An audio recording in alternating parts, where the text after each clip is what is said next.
고린도전서 12장 4절부터 11절.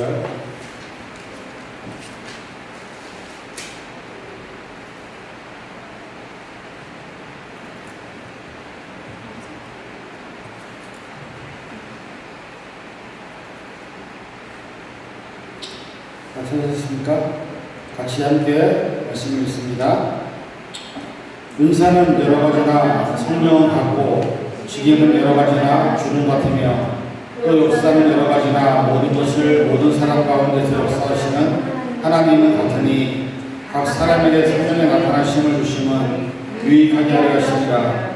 어떤 이에게는 성령으로 말미암아 지혜의 말씀을, 어떤 이에게는 같은 성령을 따라 지식의 말씀을, 다른 이에게는 같은 성령으로 믿음을, 어떤 이에게는 한 성령으로 병 고치는 은사를, 어떤 이에게는 능력 행함을, 어떤 이에게는 예언함을, 어떤 이에게는 영들 분별함을, 다른 이에게는 각종 방언을 말함을, 어떤 이에게는 방언을 통역함을 주시나니 이 모든 일은 같은 한 성령이 행하사 그 뜻대로 각 사람에게 나누어 주시느니라. 기도합니다. 주님 감사합니다. 오늘 이 시간도 저희를 주의 전에 함께 모였습니다.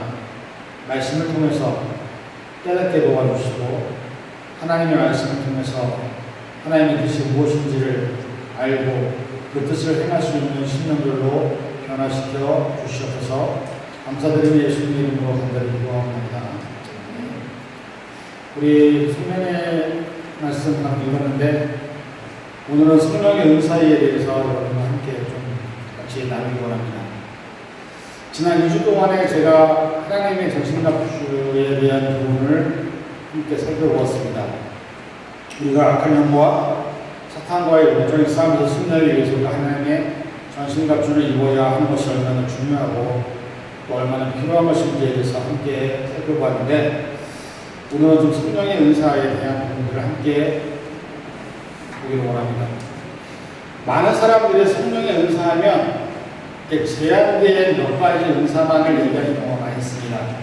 여러분들 잘 아시는 것처럼 방언을 한다거나 아니면 병을 고친다거나 아니면 예언을 해서 미래를 미리 점치는 그런 것들로 얘기를 하지만 우리가 읽었던 이 말씀에 보면 성령의 은사가 그것보다는 더 많이 나와 있는 것을 우리는 보게 됩니다. 그래서 우리는 성경을 잘 알아야 되는 것이 성경에 나와 있는 이 은사들이 잘못 사용되어지고 잘못 강조되어지면 자칫하면 이단으로 빠질 수가 있습니다. 그래서 우리가 어느 한 부분만 보고 그것이 진리라고 하면 문제가 생깁니다. 신앙생활하면서 가장 많은 분들의 모습을 제가 안타까운 하나의 모습이 보이냐면 한쪽으로 치우치는 겁니다. 근데 신앙생활은 균형이 맞아야 됩니다. 기도하는 것도 예배를 드리는 것도 봉사를 하는 것도 그리고 내가 말씀을 읽는 것도 또 찬양을 부르는 것도 모든 게 균형이 맞아야 건강하게 신앙생활을 할 수가 있지 한 부분만 이것만이 전부라고 얘기해버리면 그 후로부터는 잘못된 신앙생활의 모습들을 볼 수가 있습니다. 그래서 오늘 좀 양이 많긴 하지만 제가 바라기에는 여러분들이 이 말씀들을 잘 이해하시고 여러분들이 받은 성령의 은사는 어떤 것인지를 좀 점검하시고 여러분들이 성령의 은사를 통해서 내가 어떻게 교회를 돕고 내 주변에서 어떻게 내가 하나님의 영광을 나타내야 되는지를 한번 살펴보는 시간이 되기를 원합니다. 은사라는 단어는 헬라어로 카리스마톤이라는 말로 쓰여졌습니다. 뜻은 하나님께서 값없이 주시는 선물이라고 얘기합니다. 그래서 바울은 이 은사라는 것은 하나님이 모든 그리스도인들에게 누구에게만 주는 게 아니라 모든 그리스도인들에게 하나님의 성령을 통해서 값없이 주시는 은혜를 은사라고 얘기합니다. 여기서 중요한 것은 오늘 본 말씀 나와 있는데 주시는 성령은 한 분이라는 겁니다. 같은 분이라는 겁니다. 그 대신에 한 분야의 은사만을 주시는 것이 아니라 다양한 은사들을 우리에게 주신다고 얘기하고 있습니다. 어떤 것이 더 좋고 어떤 것이 더 중요하고 어떤 것이 더 필요한 것이라고 얘기하지 않습니다. 낮은 것도 없고 높은 것도 없습니다. 은사라는 것은 다 똑같은 겁니다. 그래서 그 은사를 주신 이유는 모두 다 주님을 위해서 그리고 그 은사를 통해서 주님의 영광을 나타내기 위해서 주십니다. 근데 간혹가다 은사를 받은 분들이 자기를 드러내고 자기를 자랑하는 경우가 많이 있습니다. 그러다 보면 잘못 사용되어지는 모습으로 나타납니다. 자, 우리 성경 말씀 먼저 한번 찾아볼까요? 에베소서 2장 18절에 있는 말씀. 에베소서 2장 18절. 거기서 성령이 우리에게 주시는 것을 무엇을 하기 위해서 주시는지를 분명히 말씀하고 있습니다. 에베소 2장 18절 같이 있습니다. 시작. 이는 그로 말미암아 우리 둘이 한 성령 안에서 아버지께 나아감을 얻게 하려 하십니다. 여기 분명히 나와 있는 것을 보자면 성령 안에서 우리가 어디로 한다고요? 아버지께 나아가기 위해서 우리에게 은사를 주셨다고 합니다. 은사는 선물입니다. 여러분들 선물을 할 때 선물 받는 사람에 대해서 생각을 합니다. 저 사람이 뭘 필요로 하지? 그래서 그 사람이 원하는 것을 사주는 것이 선물입니다. 그런데 요즘에는 그렇게 선물을 안 하죠. 대부분 뭘로 선물합니까? 돈을 주거나 기프트카드로 선물을 하는 경우가 많이 있습니다. 근데 예전에 제가 어릴 때 그 크리스마스 되면 선물 교환을 하잖아요. 근데 그 선물 교환할 때를 생각해 보면 별로 비싼 것도 아니고 별로 의미가 있는 것도 아닌데 선물은 받으면 기분이 좋습니다. 근데 요즘에 왜 이렇게 돈으로 기프트카드를 받겠나 생각해봤더니 사람들이 웬만큼 선물해놓고는 그게 양이 안 차는 것 같아요. 그러다 보니까는 차라리 자기의 필요한 사기 날지 우리가 생각해서 준 선물이 그 사람에게는 별로 시도치 않은 그런 모습이 될 수 있어서 오히려 돈으로 주는 시대가 되어버린 것이 현재 모습입니다. 근데 중요한 것은 뭐냐면 하나님은 우리를 창조하신 분입니다. 우리를 지으신 분입니다. 그래서 하나님은 우리가 어떤 것이 필요한지를 더 잘 아시는 분입니다. 여러분의 삶에서 여러분에게 있어야 될 은사는 어떤 것인지를 하나님은 가장 잘 아십니다. 왜? 많은 사람들이 성령의 은사를 받을 때 간혹가다 어떤 곳에서 이렇게 얘기합니다. 방언을 받는 것에 대해서 훈련을 하라고 합니다. 그게 어떻게 훈련을 하십니까? 할렐루야 100번만 쉬자고 한번 해보라고. 해보세요. 할렐루야 쉬자고 100번 하다고 내 혀가 꼬입니다. 근데 방언은 하나님의 선물입니다. 이게 우리가 훈련되고 트레이닝 된다고 해서 주어지는 게 아닙니다. 방언을 많이 받는 이유 중에 하나는 특히 기도가 많이 필요하신 분들에게 하나님의 방언을 허락하십니다. 그래서 성령의 선물은 우리가 연습을 하거나 우리가 막 훈련한다고 주어지는 게 아니라 하나님이 각자에게 주시는 값없는 선물입니다. 그래서 오늘 본문에 나타나는 성령의 선물들을, 은사들을 이제부터 한번 살펴보면서 말씀을 같이 시작할 테니까는 같이 빨리빨리 읽어주시기 바랍니다. 자, 첫 번째 성령의 선물이 뭐가 나왔냐면 은사는 여러 가지나 성령 같고 지금 여러 가지나 주는 같으며 역사는 여러 가지나 모든 것은 성령 가운데서 역사하시는 하나님 같으니 라고 하면서 각 사람에게 성령을 주시는데 자 보세요. 8절에 보면 어떤 사람에게 성령으로 말미암아 뭘 주신다고 말하면 지혜의 말씀을 주신다고 합니다. 지혜의 말씀이라는 은사는 뭐냐면 우리가 실제적으로 사용할 수 있는 지혜를 말합니다. 내가 세상을 살아가면서 필요한 삶의 지혜를 말하는데 이 지혜는 어떤 역할을 하냐면 내가 어떤 상황과 어떤 상황 환경 속에서 결정하고 선택을 할 때 하나님의 뜻이 뭔지를 가르쳐주는 게 지혜입니다.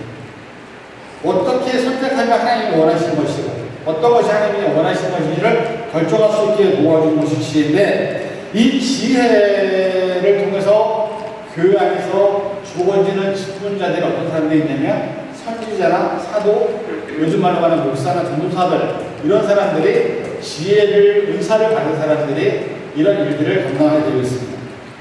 자, 야고보서 말씀 한번 찾아볼까요? 야고보서 3장 17절.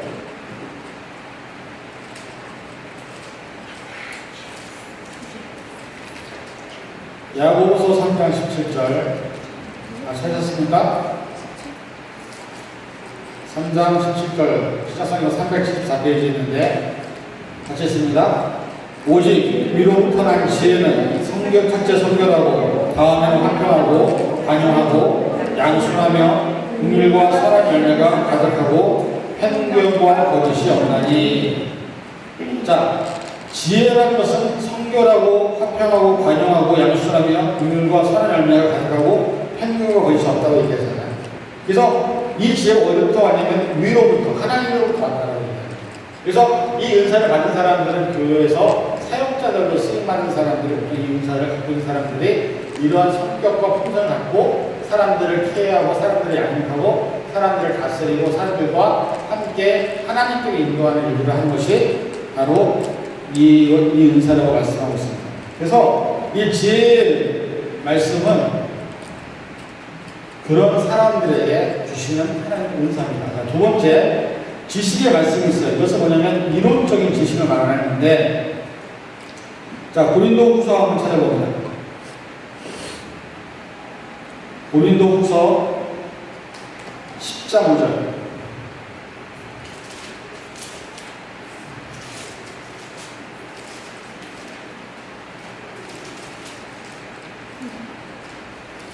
고린도후서 10장 5절.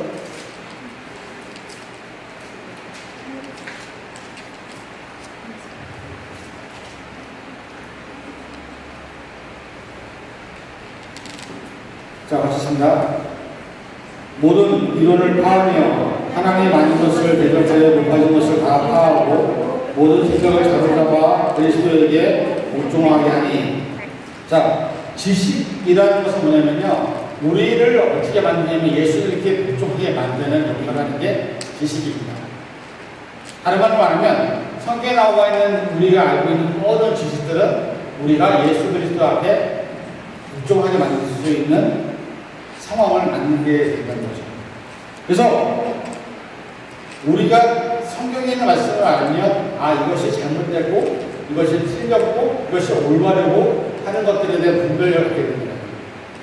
근데 이 지식의 말씀에 대한 은사를 받은 사람들의 한 역할이 어떤 사람이냐면 대부분 교회에서 보면 선생님입니다.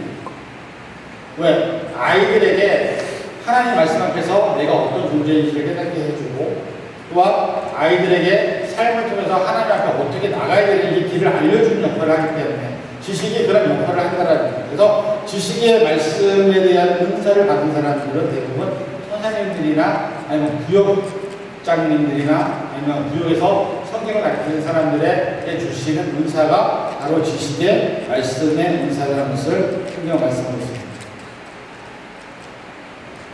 세 번째는 어떤 거냐면 믿음인데, 이 믿음은 좀 약간 특이한 게 모두에게 똑같은 믿음이 주어지는 게 아닙니다. 여러분 생각해보세요. 교회에 다니시는 모든 분들이 믿음의 레벨이 똑같지 않습니다. 어떤 분들은 믿음이 더 좋으신 분들이 있고 어떤 분들은 믿음이 좀 작으신 분들이 있어요. 믿음을 우리가 판단할 수는 없지만 중요한 것은 뭐냐면 이 믿음이라는 것은 우리의 삶에서 똑같이 예수님은 구주 영접을 하고 고백을 하지만 삶의 형태는 믿음의 분명에 따라 전혀 다르게 나타난다는 겁니다. 근데 이 믿음은 어떻게 역사하시냐면 우리가 성령의 은사에 대한 부분에 대해서 조금 더 간절히 바랄 때 나타나는 은사의 한 부분을 얘기합니다. 자, 데살로니가후서 한번 찾아볼까요? 데살로니가후서 1장 11절 12절 한번 찾아봅니다. 데살로니가후서 1장 11절 12절 찾으셨어요? 다시 읽어봅니다. 시작. 이러므로 우리도 항상 너희를 위하여 기도함은 우리 하나님이 너희를 그 부르심에 합당한 자로 여기시고 모든 선을 기뻐함과 믿음의 역사를 능력으로 이루게 하시고 우리 하나님과 주 예수 그리스도의 은혜대로 우리 주 예수의 이름이 너희 가운데 영광을 받으시고 너희도 그 안에서 영광을 받게 하려 하니라. 여기 보면 믿음의 역사라는 말이 나옵니다. 믿음이 있는 사람들은 삶에서 역사가 나타나요. 이걸 우리가 흔히 말하는 기적이라고 얘기하는데 믿음이 있는 사람과 믿음이 없는 사람들에게는 삶을 보면 역사가 다르게 나타나요. 지난번에 제가 한번 말씀드렸잖아요. 예수님이 병자들이 예수님께 옵니다. 예수님 저 병 고쳐주세요. 아니 우리 아이가 병이 걸렸어요.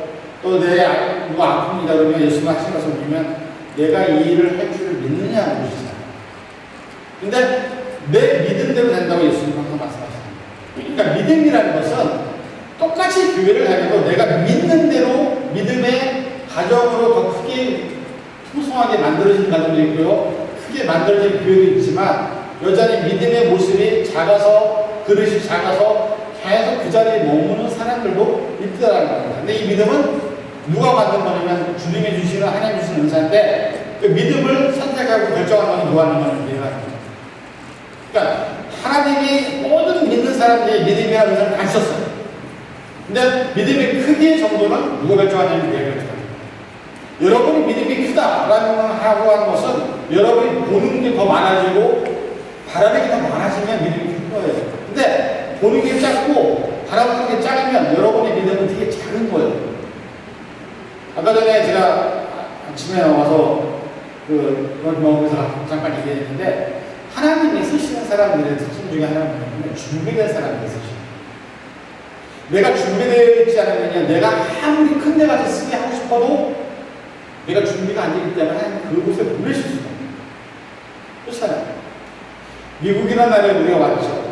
그러면 우리는 미국에서 살아야 돼요. 한국 사람들이 미국에 살다 제일 힘든 이유가 뭔지 아십니까? 몸은 미국에서 사는데 머리는 다 한국 쪽에 사고를 하고 있어요. 그러니까 미국 시스템에 대해서 적응하기가 너무 힘든 거예요. 우리 이해할 수가 없고 또 우리 한국 쪽의 시스템은 맨날 빨리빨리 이렇게 막 하는데 미국은 그렇게 시스템이 안 되어 있어요. 그러면 그 일을 하기 위해서 너무너무 힘든 거예요. 근데 미국에서 성공한 사람들의 하나의 다른 점은 뭐냐면 그들은 미국 사람들의 시스템을 이해를 하고 그 시스템에 맞게끔 자기 자신을 바꿨다라는 거예요. 나를 바꾸지 않으면 미국에서 살 수가 없는 거예요. 그렇지 않아요? 우리 아이들 이번에 성경에 갔다 왔지만 거기 가니까 모기도 많고 습하고 그 다음에 막 끈적끈적거리고 되게 힘들었대요. 자, 우리가 후회를 했고 아니면 남미 쪽에서 살으려고 하면 어떻게 해야 돼요? 그 환경을 내가 받아들이고 내 몸으로 그것을 익숙해져야 살 수 있는 거예요. 맨날 캘리포니아 같은 날씨만 바라고 있으면요 평생 어디 가도 못 살아요. 저만의 틀리지 않습니까? 미국에 왔으면 미국에 맞게끔 나를 바꿔야 돼요. 그게 하나님 나라의 백성들이 해야 돼요. 믿음을 받았으면 믿음을 작게 만들게 하나님이 시작해 주셨지만 그것을 크게 만드는 건 누가 하는 겁니까? 내가. 그래서 하나님은 어떻게 입을 크게 벌리라고 합니다. 여러분들이 벌리는 만큼, 여러분들이 기도하는 만큼 여러분의 인생이 바뀔 수 있다고 합니다. 어떤 사람들은 조지 빌러 목사 같은 경우는 5만 번 응답받았습니다. 하나님 똑같이 믿음 생활을 하는데 어떤 사람들은 평생 가도 하나님 앞에 기도 응답 한 번도 못 받은 사람이 있어요. 왜 차이가 나죠? 어떤 분은 5만 번을 응답을 받고 어떤 분은 한 번도 못 받고 왜 차이가 납니까? 똑같이 예수 믿고 똑같이 믿어야 됩니다. 이유는 하나예요. 믿음의 시각을 안 열고 믿음의 눈을 안 바라보니까는 계속해서 내가 하는 것만 내가 할 수 있는 것만 하니까 결국 그걸 못하는 거예요. 여기서 말하는 게 믿음은 그런 걸 말합니다. 여러분의 믿음이 얼만큼이냐 그거는 여러분들의 믿음의 그릇을 얼만큼 만드냐에 따라서 여러분 인생이 달라질 수 있다는 것을 성경은 말씀하고 있습니다. 그러니까 믿음은 다 주셨어요. 은사로. 근데 큰 믿음이 있고 작은 믿음이. 그래서 예수님이 뭐라고 하시냐면 지난번에 그 여자가 와서 자기가 고쳐달라고 했을 때 그 얘기잖아요. 내가 이스라엘에서 이만한 믿음을 만났다. 이만한 믿음이 있다는 건 뭐냐면 이만하지 못한 믿음이 있다는 거예요. 여러분의 믿음의 크기를 어떻게 만드냐 여러분이 결정하고 있기 때문에 여러분의 믿음의 은사를 받은 사람들이면 여러분의 믿음의 크기를 크게 만드는 그런 모습이 있기를 간절히 부탁드립니다. 네 번째는 병 고치는 은사인데 이 병 고치는 은사는요 대부분 우리가 육체의 질병을 고치는 거 그래서 우리가 기도원이나 아니면 이렇게 치유집회 같은 데 가면 막 이렇게 뭐 성경받아 갖고 막 이렇게 뭐 병이 낫고 막 그런 거 많이 있잖아요. 근데 성경을 보면 성경에서는 병 고치는 거에 대한 부분을 단지 육체적인 병 고치는 것만으로 끝내지 않습니다. 자, 말씀 찾아봅니다. 마태복음 10장 1절. 마태복음 10장 1절.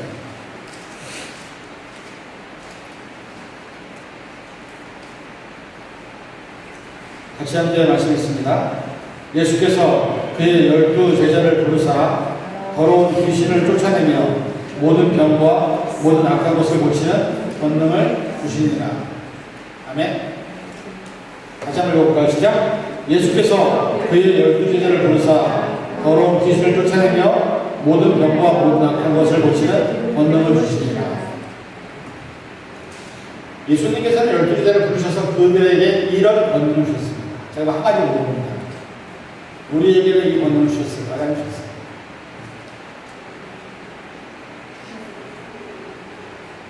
주셨다고 믿습니까? 그럼 여러분한테 권능이 있는 거예요? 아세요? 내 안에 그 권능이 있는 거예요. 그걸 믿는지 안 믿느냐는 이제 우리의 책임. 내가 다른 사람들의 아픈 것을 놓고 같이 기도해 줄 때 그 사람이 권능이 안 되는 건 뭐예요? 내게 권능이 있다는 없다는 거예요? 있다는 거죠. 여러분들, 우리가 예수님이 제자를 부르실 때 제자들에게 똑같은 권능을 주세요. 어떤 특정한 사람에게만 권능이 있는 게 아니에요. 우리가 예수님의 십자가로 말미암아서 어떻게 됐어요? 우리가 아버지다 부를 수 있게 됐잖아요. 그 말은 뭐냐면 우리는 하나님과 직접 대면하는 사람들입니다. 옛날에는 제사장을 통해서 아니면 족장을 통해서 아니면 선지자나 예언자를 통해서 하나님이 말씀하셨지만 신약시대 예수님이 십자가에 달려 돌아가시면서 성전의 휘장이 찢어졌어요. 위에서부터 아래로 다 찢어지고 그 성전이 찢어지면서 우리는 하나님과 직접적으로 얘기를 할 수 있고 하나님과 직접적으로 말을 할 수 있는 사람입니다. 목사만 그런 능력이 있는 게 아니라 여러분도 그런 능력이 있다는 거예요. 아멘.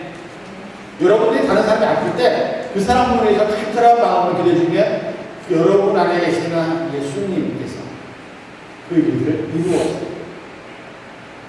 그래서 그러네요. 우리가 기도할 때 마지막 우리가 예수님의 이름으로 기도합니다. 이 말이 뭐냐면 예수님의 이름으로 모든 것을 할 수 있다. 우리 이름이 아니라 예수님 이름. 우리가 얼마나 대단한 존재인지 우리가 깨달아요.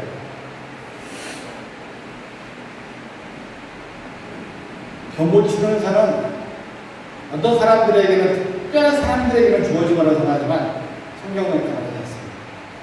그래서 중보기도가 중요합니다. 다른 사람을 위해서 우리가 함께 기도해주고 다른 사람들의 건강을 위해서 기도해주고 다른 사람들의 안전을 위해서 기도해주는 것이 얼마나 중요한지를 우리가 깨달아야 됩니다. 왜? 여러분에게 하나님은 똑같은 은사를 줍니다. 다섯 번째는 능력 행함인데 이 능력 행함은 자연적인 법칙을 초월한 하나님의 능력을 나타내는 것을 말합니다. 근데 중요한 것은 뭐냐면 이 능력 행함에 대한 부분들은 사실은 요즘 시대 와서는 이것을 보여주는 사람들은 그렇게 많지 않습니다. 옛날에 모세가 홍해를 가를 때 그런 능력들을 의미를 하는데 지금 사실은 그런 계시가 사라진 시대에 우리가 살고 있습니다. 어떤 사람이 자연의 것들을 스스로 움직이는 사람을 보라고 예수님이 마지막이셨습니다. 예수님이 풍랑 가운데 있는 배 가운데서 주무실 때 제자들이 예수님을 막 깨워요. 예수님의 손이 부기가 죽게 됐으니까 저분을 살려주세요. 근데 예수님이 뭐라고 해요? 일어나서 바다를 잠잠케 하고 바람을 잠잠케 하고 배를 평안한 바닷가에 위해 유의하셨다. 그것이 능력 행함인데, 자, 거기에 대한 말씀이 성경에 나와 있습니다. 한번 읽어볼까요? 고린도후서 13장 4절부터 5절.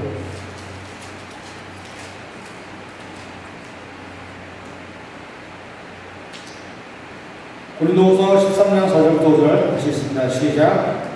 그리스도께서 약하심으로 십자가에 못 박히셨으나 하나님의 능력으로 살아계시니 우리도 그 안에서 약하나 너희에게 대하여 하나님의 능력으로 그와 함께 살리라.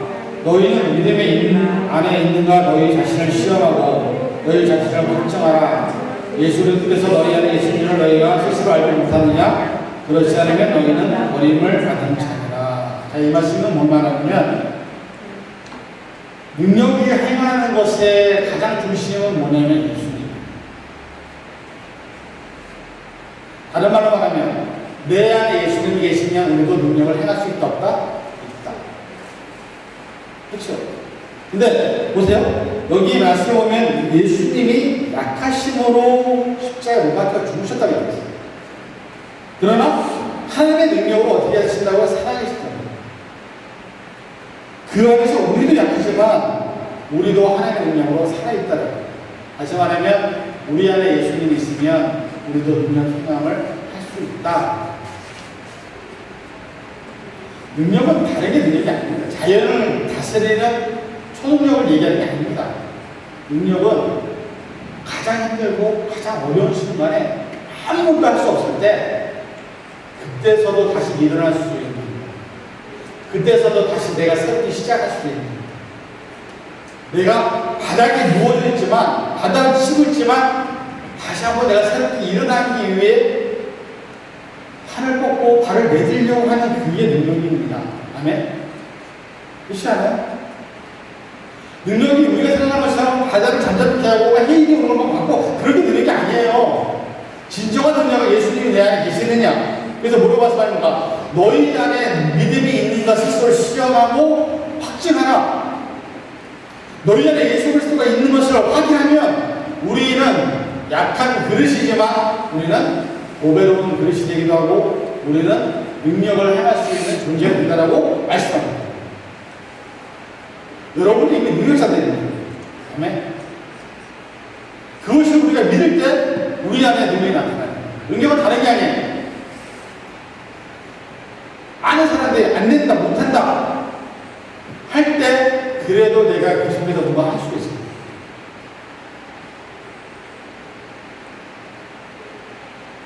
하나님의 능력이 살아계심을 믿으십니다. 그러면 우리는 무엇인지 알 수 있어요. 빌립보서 4장 13절 말씀. 내게 능력 주시니 해서 내가 모든 것을 할 수 있는. 아멘. 뭘 못합니까? 내게 주신 능력은 하나님께로부터. 그러니까 여러분도 이미 능력의 은사를 다 받았어. 믿음도 다 받았어. 중요한 건 그거를 얼마나 내가 잘 활용하고 얼마나 잘 쓰느냐. 그 부분을 우리가 만약에 그렇게 하지 못할 때 우리는 뭐라고 해요? 버림받은 자다. 능력을 갖고도 버림받으면 참 안타깝지 않습니다.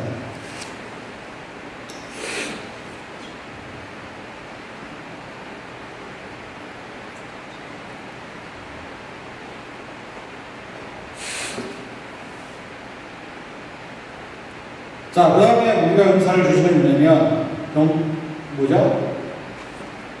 예언함. 예언이라는 걸 하는 사람들을 보면 우리가 좀 약간 섬찟하죠. 어느 사람이 너의 길에는 어떻게 될 거야 얘기하면 그 부분에 좀 섬찟하고 그런 부분이 있는데, 여기서 말하는 예언은 그 예언을 의미하는 게 아닙니다.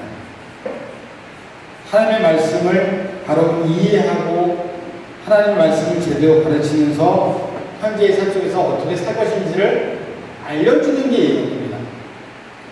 다른 말로 말하면 다른 사람의 인생의 미래가 어떻게 될 것을 얘기하는 게 예언이 아니라 하나님의 말씀을 잘 깨달아서 그것을 잘 알려주고 잘 갈 수 있도록 도와주는 게 예언자들이 했던 일들이었습니다. 예전에 예언자들이 하나님의 말씀을 듣고서 그 사람들이 얘기를 할 때 그 사람들이 하는 얘기는 딱 하나였습니다. 야, 하나님은 너에게 이걸 원하신다. 하나님 너에게 지금 회개를 원하신다. 하나님 지금 너에게 바라시는 게 이거라고 얘기를 해주는 거예요. 그게 예언이에요.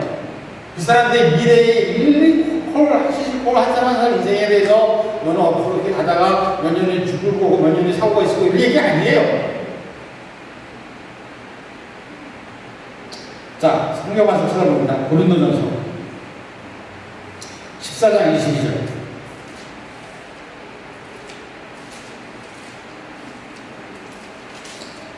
14장 22절의 말씀 같이 있습니다. 그러므로 방언은 믿는 자들을 위하지 아니하고 믿지 아니하는 자들을 위하고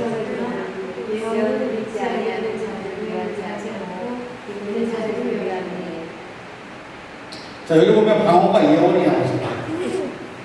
근데 여기서 보면 뭐라고 되냐면 방언은 믿는 자들을 위한 게 아니라 뭐라고? 믿지 아니하는 자들을 위해서 주시는 거다. 이거예요. 그러니까 방언을 하는 걸 보면서 믿지 않는 사람들이 하나님 살아계시다라고 느낄 수 있기 위해서 주는 건데, 근데 여기서 보면 예언은 뭐라고 되어 있냐면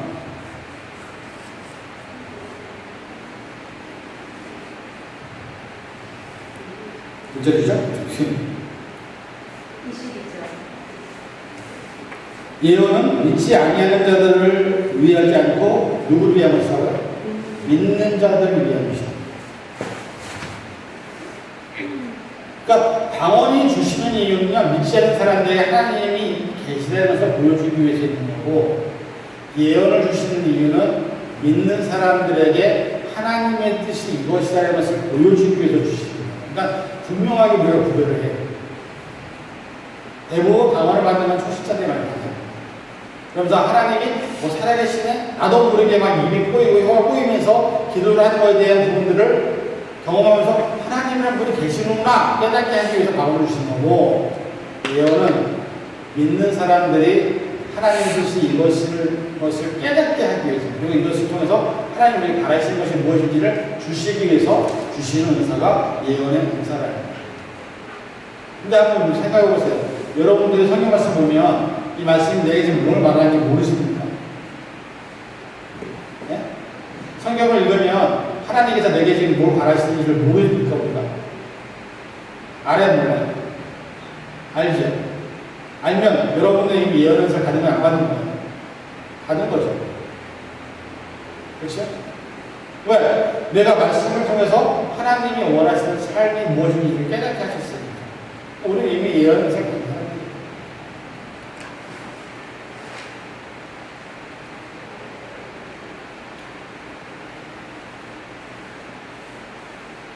자, 23절 아까 있는 말씀 한번 다시 읽어볼까요? 14장 23절.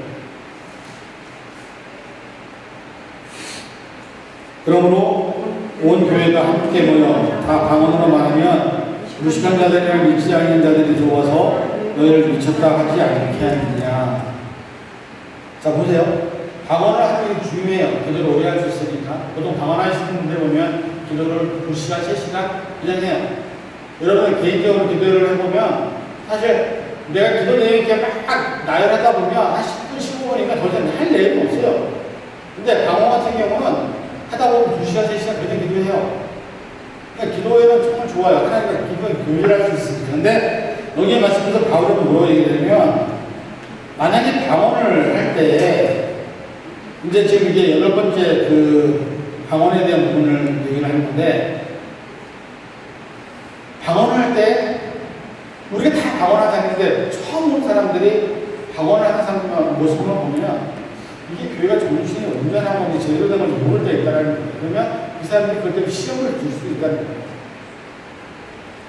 그러니까 오히려 그럴 때는 방언을 하지 않는 게 바울의 입장에서는 사람들에게 오히려 은혜가 되고 복이 된다는 거예요.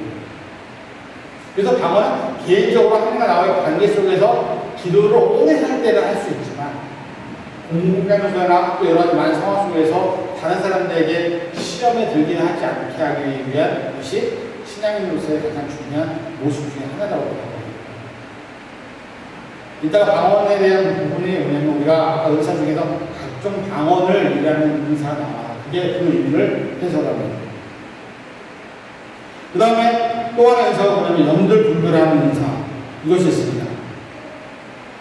영들 분별하는 의사는 뭐냐면, 영적인 존재는요, 우리 눈으로 보이지 않기 때문에 여러분 그거 아셔야 돼요. 귀신들 병 고치고. 병 고치는 의사가 다 하나님께만 오지 않아요. 우리 욥기에 보면 욥이 사단의 시험을 받잖아요.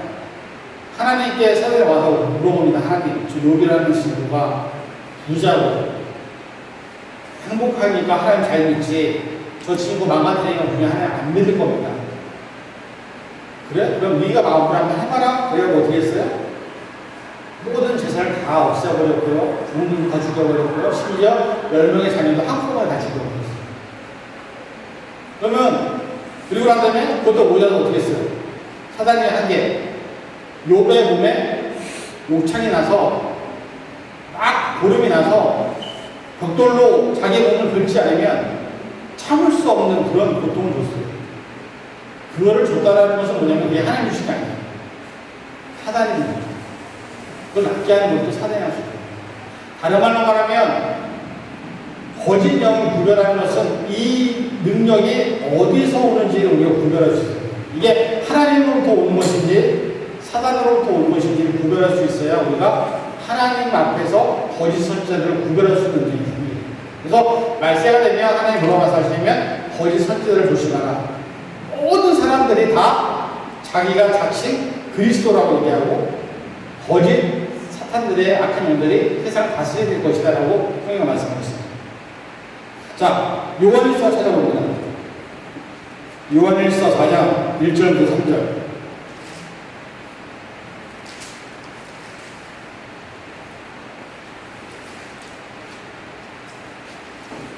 요한일서 4장 1절부터 3절의 말씀 하셨습니다. 사랑하는 자들아, 영을 다 믿지 말고 오직 영들이 하나님께 속하였나 분별하라. 많은 거짓 선지자가 세상에 나왔습니다. 이로써 너희가 하나님의 영을 알지니 곧 예수 그리스도께서 육체로 오신 것을 시인하는 영마다 하나님께 속한 것이요 예수를 시인하지 아니하는 영마다 하나님께 속한 것이 아니니 이것이 곧 저 그리스도의 영이니라. 우리가 한 말을 너희가 들었거니와 지금 벌써 세상에 있느니라. 악한 영들의 가장 큰 특징은 뭐냐면 예수 그리스도를 인정하지 않아요. 신성과 인성을 인정하지 않아요. 우리가 아시아 보면 예수님이 인간으로 오신 것을 인정하지 아니하는 것은 다 거짓말입니다. 그리고 예수 그리스도의 이름이 빠진 능력을 행하는 것은 다 잘못된 이단들입니다. 그 안에 우리가 예수 그리스도가 있는지 없는지를 분별할 수 있어요. 통계학적으로 재미있는 조사가 한번 있었습니다. 여러분들 이단에 빠지는 사람들의 많은